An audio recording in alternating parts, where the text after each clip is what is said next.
নমস্কার, শুভ সকাল সবাইকে। আবার একটা পিঠের রেসিপি নিয়ে আমি চলে এসেছি। আজকের রেসিপি হচ্ছে রাঙা আলুর পিঠে। রাঙা আলুর পিঠে বানানোর জন্য কি কি নিচ্ছি চলো তোমাদের দেখিয়ে দিই। এদিকে রাঙা আলু আর মুগ ডাল নিয়ে নিয়েছি।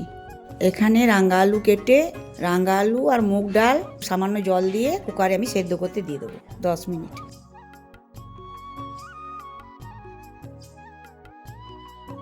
এখানে আলু মুগ ডাল সেদ্ধ হয়ে গেলে সামান্য লবণ আর এক পরিমাণ মতো গুড় দিয়ে মেখে নেব।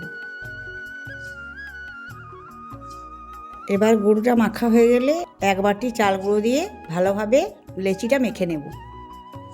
এরপর মাখা রেডি। এরপর এক এক করে পিঠে শেপ দিয়ে দেব।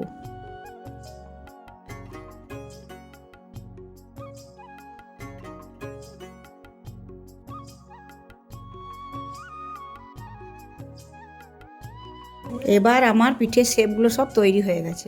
এরপর কড়াইয়ে তেল দিয়ে তেলটা গরম হয়ে এলে এক এক করে পিঠেগুলি ছেড়ে দেবো।